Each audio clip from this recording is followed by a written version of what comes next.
preparar ka kung magsaka ka diri. Kita diri naton ang mga manok kapula.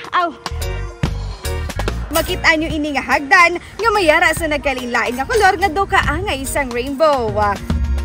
Welcome diri sa Roaster Cafe and Resto, diri sa Barangay Gimbalaon, Syudad sang Silay, para sa biyaheng K5!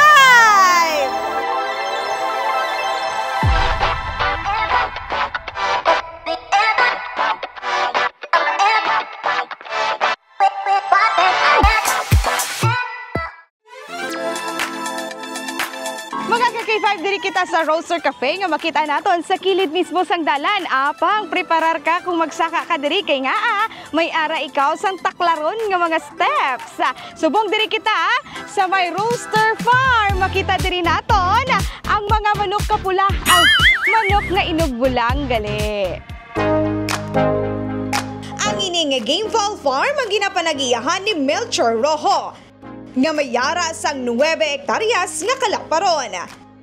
Siguro gintawag ini nga Roaster Cafe and Resto kay tungod nga isa siya ka Roaster Farm. Pagbakaw ko niya 2012, so wala pa na niya dalan, hindi pa ni concrete ang dalan. So do wala ni siya nga area ginasapak.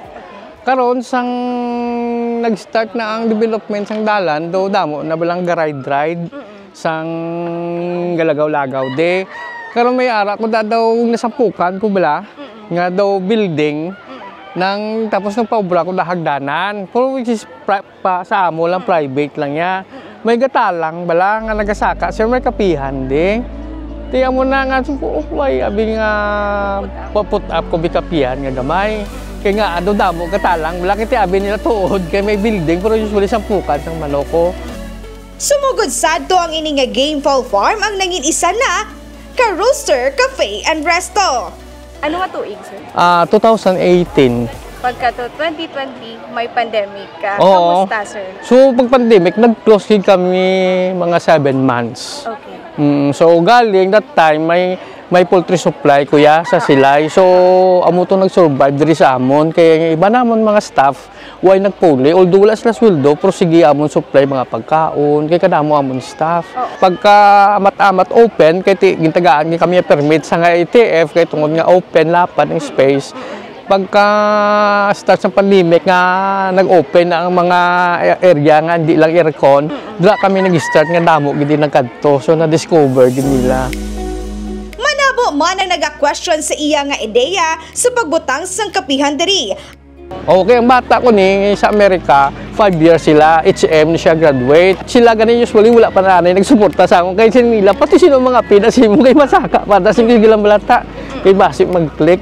So amo na time nga bisan sila ganin mo do nakibot sila kay bisan damo magamba ganin nga bisan ko mabod bra ko nakapian do gataas kilay nila kay nga sino na bay maamo na pero may iban gid nga na-amaze.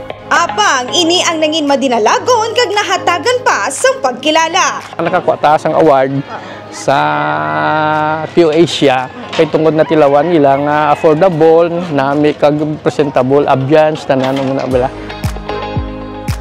Kag sa diri mga ka-K5, pwede ka kakaon o food sa imo sini nga pamilya. Makita nyo, kada cottage may ara sa tagsa-tagsa ka mga pamilya kag ini consumable for 1,000 pesos. Mga ka-K5, makita nyo ini nga hagdan nga mayara sa nagkalinlain nga kolor nga do kaangay isang rainbow.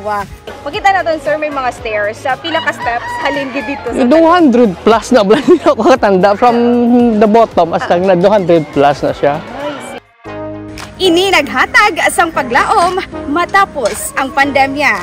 Sa pag-open sa pandemic, do may kuha ng bata ko nga after the darkness may rainbow. So amo pag nang isa nga nag-click pag nga nang isa laka pag tawo. O sa mahilig dira nga magpangapi, magpamahaw kag mag-relax sa bukid, hindi magkalipat nga maghapit sa Roaster Cafe and Restaurant diri sa Barangay Gimbalaon, Syudad sang Silay. Ini si K5 Carla Defensor para sa biyaheng K5.